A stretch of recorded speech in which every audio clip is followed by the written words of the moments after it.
শিক্ষাৰ্থীসকল এই কিউবেট সায়েন্স চেনেললৈ তোমালোকক স্বাগতম জনাইছো। আজি আমি ডিসকাস কৰিব ওলাইছিলো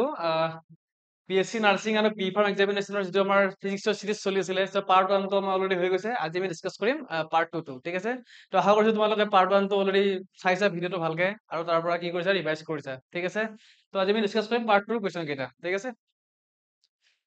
তো ফাৰ্স্ট কোৱেশ্চনটো আছে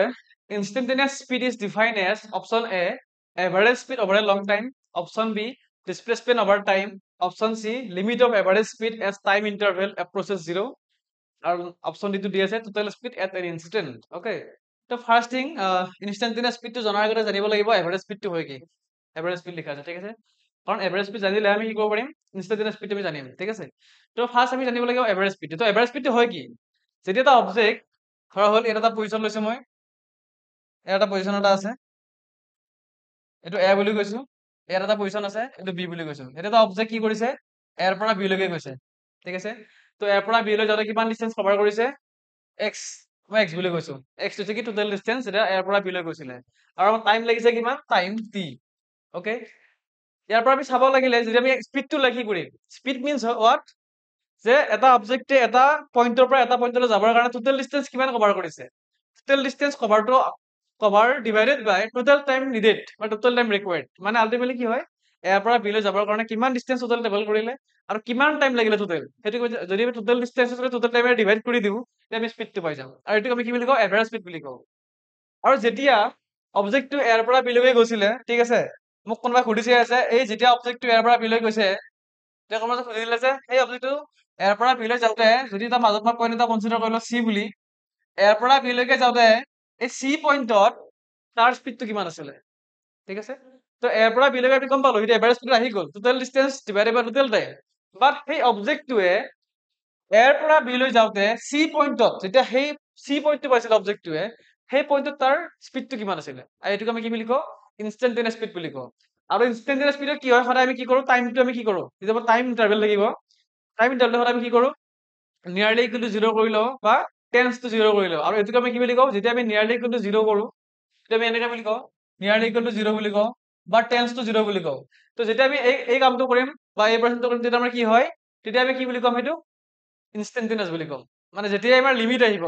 যেতিয়া আমি টেন্স টু নিয়াৰলি টাইমটো যেতিয়া কি হ'ব, tends to 0 or nearly equal to 0 বা এপ্ৰচেছ টু 0 বুলি কম, তেতিয়া আমি তাক কি বুলি কম, ইনষ্টেন্টেনিয়াছ আমাৰ এই টাৰ্মটো আনি দিম তেতিয়া, ঠিক আছে? স্পিডৰ আগত এতিয়া কি আহিব, ইনষ্টেন্টেনিয়াছ টাৰ্মটো আহিব। তো ইয়াৰ আমাৰ কাৰেক্ট এনসাৰ কোনটো হ'ব, প্লাছ চোৱা ক'ত আছে, এইটো লজিক এপ্লাই কৰা। মই কি কৈছো যে লিমিট ল'ব লাগিব বা টাইমটো কি কৰিব লাগিব, এপ্ৰচেছ টু 0 কৰিব লাগিব বা টেন্স টু 0 কৰিব লাগিব। আমি ইয়াত কোনটো অপচনত আছে এইটো, তো লিমিটটো ইয়াতে আছে ন, সো টাইমটো কোন আছে, time interval approaches to 0, option C আছে। সো কাৰেক্ট এনসাৰ কি হ'ব, কাৰেক্ট এনসাৰ সি হয়, ঠিক আছে? সো এইটো আমাৰ কোৱেশ্চন নম্বৰ 1 ৰ অপচন সি টো কাৰেক্ট এনসাৰ হয়, ঠিক আছে? একদম ইজি হয়, জাস্ট বস্তুটো বুজি পাব লাগিব, difference between average speed and instantaneous speed. এই ডিফাৰেন্সটো যদি আমি গম পাম তেতিয়া আমি কি পাই যাম, তেতিয়া এনসাৰটো আৰামছে ওলাব পাৰিম বা ইজিলি ওলাব পাৰিম, ঠিক আছে? এটা আমাৰ আছিলে question number 1। Next question number 2, which of the following quantities can be 0 or negative? Okay, তো অপচন কেইটা আমাৰ দিয়া আছে, speed, velocity, distance and time. Okay, আমাক কিছুমান কোৱান্টিটি কি হয়, নিগেটিভ আৰু 0 হ'ব পাৰে, কিছুমান হ'ব নোৱাৰে। ধৰা হ'ল মই যদি এটা অবজেক্ট, ধৰা মই ডিসটেন্সটো কনসিডাৰ কৰিম, ঠিক আছে? ইয়াৰ ডিসটেন্স দিয়া আছে, সো ডিসটেন্সটো কি হয়, ধৰা হ'ল মই এই পইণ্টটোৰ পৰা এই পইণ্টটোলৈ আহিলো, ঠিক আছে? এৰ পৰা বি লৈকে গ'লো, তো ডিসটেন্সটো নিগেটিভ হ'ব পাৰিব জানো ইয়াতে? তো কেতিয়াও নোৱাৰে, কাৰণ ডিসটেন্স নিগেটিভ টাৰ্মেই নহয় এইটো, ঠিক আছে? সেইকাৰণে কি আমি এনসাৰ কেইটা চাই লওঁ, যিহেতু ডিসটেন্সটো নিগেটিভ হ'ব নোৱাৰে, তো আমি স্পিডটো কেনেকে পাওঁ, স্পিড অলৱেজ তাৰ ফৰ্মুলাটো কি হয়, তাৰ formula of the speed is what, the speed is equal to distance, total distance covered divided by total time needed. তো ডিসটেন্সটো আহি গ'ল ন, তো ডিসটেন্স যদি নিগেটিভ হ'ব নোৱাৰে, স্পিডটো কেনেকে নিগেটিভ হ'ব, ঠিক আছে? সো আমাৰ অপচন এইটো কাৰেক্ট নহয়, তো আমাৰ ডিসটেন্সটো নহয়, টাইমো আমাৰ নিগেটিভ হ'ব নোৱাৰে কেতিয়াও, ঠিক আছে? আমাৰ কাৰেক্ট এনসাৰ কোনটো হ'ব, velocity, because velocity is a vector quantity, আৰু ভেলোচিটি সদায় কি হয়, ডিসপ্লেসমেন্ট ডিভাইডেড বাই টাইম হয়। Displacement is a vector quantity, আৰু সেইটো কেতিয়াবা নিগেটিভ হ'ব পাৰে, কেতিয়াবা 0 হ'ব পাৰে। সেইকাৰণে কি হয়, যদি তোমাৰ ডিসপ্লেসমেন্ট যদি কি হয়, নিগেটিভ হয় বা 0 হয়, তো ভেলোচিটি কি হ'ব পাৰে, নিগেটিভ বা 0 হ'ব পাৰে। তো কাৰেক্ট এনসাৰ এইটো হয়, question number 2, correct answer B, ঠিক আছে?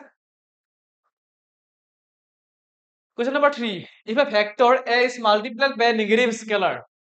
then the direction of the resulting vector, option A আছে, remains the same as A, become perpendicular to A, is opposite to A, is 0. মানে কোনটো কাৰেক্ট কৰিছে ধৰা হ'ল আমাক এটা ভেক্টৰ দিয়া আছে ঠিক আছে ভেক্টৰটো কি হয় এ বুলি কৈছো যদি মই এ টোৰ লগত যদি -1টো যদি মাল্টিপ্লাই কৰি দিওঁ তেতিয়া আমাৰ ৰিজাল্টটো কিমান আহিব মাইনাছ এ আহি যাব ন এটা আমি অলৰেডি ভেক্টৰৰ পৰা আহিছে ঠিক আছে তো ভেক্টৰ প্ৰডাক্ট ঠিক আছে তো আমি ভেক্টৰ মাল্টিপ্লিকেশ্যন হয় এইটো তো ভেক্টৰৰ লগত যদি নিগেটিভ টাৰ্মটো মাল্টিপ্লাই কৰি দিওঁ আমাৰ ভেক্টৰটো নিগেটিভ হৈ যায় আল্টিমেটলি চোৱা যদি মই এটা ভেক্টৰ যদি এনেকৈ লৈছিলো ষ্টাৰ্টিঙত দিছ ইজ এ ভেক্টৰ যদি ইয়াত যদি মাইনাছটো লগাই দিওঁ তাৰ ডিৰেকশ্যনটো কি হ'ব এনেকুৱা হৈ যাব ন মাইনাছ এ তাৰ ডিৰেকশ্যনটো চেঞ্জ হৈ যাব তো এইটো আমাৰ কি হয় এইটো হৈছে আমাৰ কি মেইন এই কুৱেশ্যনটোৰ এনচাৰটো তো আমাৰ অপশ্যনত চাব এতিয়া ক'ত আছে তো ফাৰ্ষ্টটো নহয় চেম হ'ব নোৱাৰে কেতিয়াও তাৰপিছত আমাৰ পাৰপেণ্ডিকুলাৰ হ'ব নোৱাৰে কেতিয়াও অপজিট হ'ব পাৰিব ঠিক আছে ইজ অপজিট টু এ মানে এটো যদি এইফালে গৈছিলে বিটো এইফালে আহিব লাগিব ঠিক আছে দ্যাটছ দা এনচাৰ তো ইয়াত আমাৰ অলৰেডি আহি গ'ল তো যদি মই ভেক্টৰ এ টোৰ লগত যদি -1টো মাল্টিপ্লাই কৰি দিওঁ মানে যদি মই এৰ লগত যদি নিগেটিভ এটা স্কেলাৰ কোৱান্টিটি মাল্টিপ্লাই কৰি দিওঁ তো ডিৰেকশ্যনটো মাইনাছ আহি গ'ল আৰু এইটো মাইনাছ আহিছে মানে কি এই মাইনাছটো আহিছে মানে ইয়াৰ ডিৰেকশ্যনটো কি হৈ যাব এইফালে যদি এটো এইফালে গৈছিলে বিটো এইফালে আহিব নেগেটিভ ডিৰেকশ্যন তো আল্টিমেটলি অপজিট হয় ঠিক আছে তো আমাৰ কুৱেশ্যন নম্বৰ 3 আছিলে এইটো কুৱেশ্যন নম্বৰ 4 টো কি দি আছে A projectile is projected with an initial velocity at an angle to the horizontal. Any এটা arbitrary angle কি কৰিছে project কৰিছে এটা বস্তু ঠিক আছে তো project কৰাৰ পিছত কি হৈছে the horizontal component of acceleration is মানে আমাৰ যেতিয়া এটা অবজেক্ট projectile কৰিম বা project কৰিম তেতিয়া কি হয় দুটা কম্পোনেন্ট থাকে এটা থাকে horizontal component এটা থাকে vertical component ঠিক আছে তো horizontal componentৰ ফালে আমাৰ যিটো direct acceleration হয় সেই accelerationটো কৰিছে আৰু এনসাৰ কি অপচন কি দি আছে অপচন এ আছে 0 equal gravity increasing ডিজিট আছে কনষ্টেন্ট এণ্ড নন জিৰ' তো ফাৰ্ষ্ট আমি চাই লওঁ এটা ডায়গ্ৰামৰ সহায়ত যে প্ৰজেক্টৰ মেথডটো চাই লওঁ আগতে মানে কেইটা আছিলে তো যদি ইয়াত প্ৰজেক্টৰ ড্ৰয়িং কৰিব লাগে গ্ৰাফটো তো কেনেকুৱা হ'ব গ্ৰাফটো এনেকুৱা হয় ঠিক আছে আৰু ইয়াত এভৰি পইণ্টত কি হয় এভৰি পইণ্টত কি হয় এই পইণ্টত যদি কনচিডাৰ কৰোঁ তাত দুটা কম্পোনেণ্ট থাকিব এটা হৰাইজন্টেল এটা ভাৰ্টিকেল ইয়াতো যদি মই চাওঁ এটা কি থাকিব হৰাইজন্টেল থাকিব এটা ভাৰ্টিকেল থাকিব আৰু পিক পইণ্টত কি হয় ইয়াতকৈ ওপৰত যোৱা নাই আৰু ইয়াতকৈ ওপৰত যোৱা নাই কি হ'ব এইটো তো ইয়াৰ যিটো ভাৰ্টিকেল কম্পোনেণ্টটো 0 হৈ যাব কাৰণ ইয়াৰ পৰা ঘূৰি আহিছে ৰিটাৰ্ণ হৈছে তো আল্টিমেটলি কি থাকিব অনলি হৰাইজন্টেল কম্পোনেণ্ট থাকিব ঠিক আছে নেক্সট পইণ্টত কি থাকিব এতিয়া ইয়াত থাকিব এনেকে এটা এফালে থাকিব এটা এফালে থাকিব এনেকে ইয়াত কেনেকে থাকিব এটা এনেকে থাকিব এটা এনেকে থাকিব ঠিক আছে দুটা কম্পোনেণ্ট থাকিব তো আল্টিমেটলি চোৱা ইয়াতে বস্তুটো কেনেকুৱা হয় এই পইণ্টত চোৱা আমাক কুৱেশ্যনটো সুধিছে কি যে হৰাইজন্টেল কম্পোনেণ্ট অফ এক্সিলাৰেশ্যন আমাৰ চোৱা এটা বস্তু ইয়াৰ ইম্পৰ্টেণ্ট হয় যেতিয়া আমি এটা প্ৰজেক্টাইল বস্তুটো আমি কি কৰিম পঢ়িম আমি অলৰেডি পঢ়ি আহিছিলো ঠিক আছে ফাৰ্ষ্ট ইয়াৰত অলৰেডি আছিলে প্ৰজেক্টাইল মোচন ঠিক আছে কি আছিলে যদি আমাৰ প্ৰজেক্টাইল মোচন থাকে তাতে কি হয় তাৰ যিটো ভাৰ্টিকেল কম্পোনেণ্ট হয় তাৰে মানে তাৰ ভেলচিটিটো চেঞ্জ হৈ থাকে তাৰ যিটো হৰাইজন্টেল কম্পোনেণ্ট থাকে at every point on this path the component of the magnitude of the horizontal component will be same ইয়াত যিমান আছে ভেলচিটি ইয়াৰো সেম থাকিব ইয়াৰো সেম থাকিব ইয়াৰো সেম থাকিব ইয়াৰো সেম থাকিব মানে হৰাইজন্টেল কম্পোনেন্টটো কি হয় ভেলচিটি সবৰে সেম হয় যদি তোমাৰ ভেলচিটি চেঞ্জ হয় সেম হৈ থাকে সেম যদি ভেলচিটি সেম হৈ থাকে এক্সেলাৰেশ্যন কিমান হ'ব আমি অলৰেডি জানো if a is equal to dvdt তোমাৰ কি হয় এক্সেলাৰেশ্যনৰ ফৰ্মুলা হয় rate of change of velocity is equal to acceleration হয় তো ভেলচিটি যদি কনষ্টেন্ট হৈ যায় মানে সেম হৈ যায় if v is constant if v is constant তেতিয়া কি হ'ব v constant হলে কি হয় the differentiation of a constant quantity is always what 0 answer যদি আমাৰ horizontal component velocity যদি same হৈ যায় if velocity same it become a constant term and the differentiation of a constant term is what 0 তো ultimately 0 পালো তাৰ মানে a 0 acceleration to 0 হৈ গ'ল ঠিক আছে তো ইয়াৰ correct answer কোনটো হ'ব the horizontal component of acceleration is what 0 this is the correct answer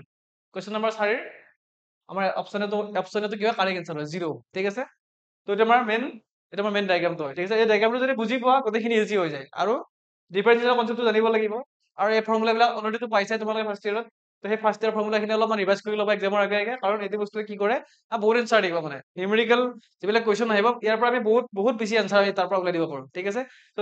এই বস্তুটো ভালকৈ চাবা আৰু এই গ্ৰাফটো ভালকৈ চাই ল'বা ঠিক আছে okay moving to the next question number 5 Question 5 to কি দিছে চোৱা the direction of velocity in projectile motion at the top of the part same question মানে projectile motionৰে হয় এইটো অপচন কেইটা কি দিয়া আছে vertical 0 horizontal at an angle okay তো সুধিছে the direction of velocity in projectile motion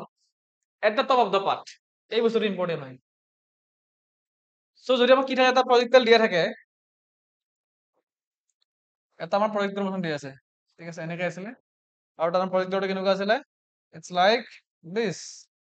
okay আৰু আমি অলৰেডি জানো যে এভৰি পইণ্টত কিয় দুটা কম্পনেণ্ট থাকে এক্সেপ্ট ওৱান পইণ্ট মানে মিড পইণ্টত কি হয় মানে যদি টপ পইণ্ট থাকে টপ পইণ্টত কি হয় অনলি এটা কম্পনেণ্ট থাকে এইটো মনত ৰাখিবা ইম্পৰ্টেণ্ট হয় ইয়াত অনলি কোনটো কম্পনেণ্ট থাকে হৰাইজন্টেল কম্পনেণ্ট থাকে তোমাৰ কুৱেশ্যনটো সুধিছে কি the direction of velocity in projectile motion at the top of the path মানে এই পাথটোৰ একদম টপত এই টপ পইণ্টটো ধৰ ইয়াত যদি মই চাওঁ ইয়াত দুটা থাকিব এটা এনেকে থাকিব এটা এনেকে থাকিব এটা এনেকে থাকিব যদি মই ইয়াত চাওঁ এটা এনেকে থাকিব এটা এনেকে থাকিব কিন্তু টপৰ কেইটা থাকিব এটা থাকিব হৰাইজন্টেল ঠিক আছে তো আমাৰ আনসাৰটো কি হ'ব চি বিকজ কিয় আমাক কুৱেশ্যনটো হেৰি কৰিছে এটা প্ৰজেক্টাইল মোচন দিয়া আছে আৰু সেই প্ৰজেক্টাইল মোচনটোৰ একদম টপ পইণ্টত যিটো আমাৰ ভেলোচিটি ডিৰেকশ্যন থাকিব বা ভেলোচিটি কোনটো কম্পনেণ্ট থাকিব আমি কোনটো বুলি এনচাৰ কৰিব ইয়াৰ এতিয়া হৰাইজন্টেলটো বিকজ ইয়াত ভাৰ্টিকেলটো কি হৈ যাব ইয়াত যিটো ভেলোচিটি ওপৰৰ ফালে যাব নোৱাৰে বা নাযায় ৰখি যাব টপ পায় নেকি তাৰ ওপৰত যাব পাৰে কেতিয়াও ঠিক আছে ইয়াৰ পৰা ওপৰত নাযায় কেতিয়াও তো যিহেতু ইয়াৰ পৰা ওপৰত নাযায় তো আল্টিমেটলি কি হ'ব এইটো এইফালে থাকিব তো এইটো কি হ'ব এতিয়া অনলি হৰাইজন্টেল এইটো কাৰেক্ট এনচাৰ ওকে তো আজি আমাৰ এইখিনি আছিলে পাঁচটা কুৱেশ্যন এই পাঁচটা কুৱেশ্যন ডিছকাছ কৰিম ঠিক আছে চিৰিজটোত আমি বেছিকে ভিডিঅ' ৰিলিজ কৰিম বাট কুৱেশ্যন আমি কমকৈ ল'ম যাতে আমি কি হয় কমকৈ গোটেইখিনি কনচেপ্ট ভালকৈ ক্লিয়াৰ কৰি ল'ব পাৰোঁ ঠিক আছে তো আজিলৈ আমাৰ এইখিনি আছিলে তো আমি ইয়াৰ পিছত আমি পাৰ্ট 3 ৰিলিজ কৰিম ঠিক আছে তো তোমালোকে এইখিনি তাৰ পাৰ্ট 3 অহালৈকে এইখিনি ভালকৈ চাই লোৱা ভালকৈ ৰিভাইজ কৰা ওকে চ' এই কিবা ছাবস্ক্ৰাইব কৰিবা ফ'ল' কৰিবা আৰু এই ভিডিঅ'বিলাক তোমালোকৰ ফ্ৰেণ্ডৰ লগত শ্বেয়াৰ কৰিবা ঠিক আছে তো আজিলৈ ধন্যবাদ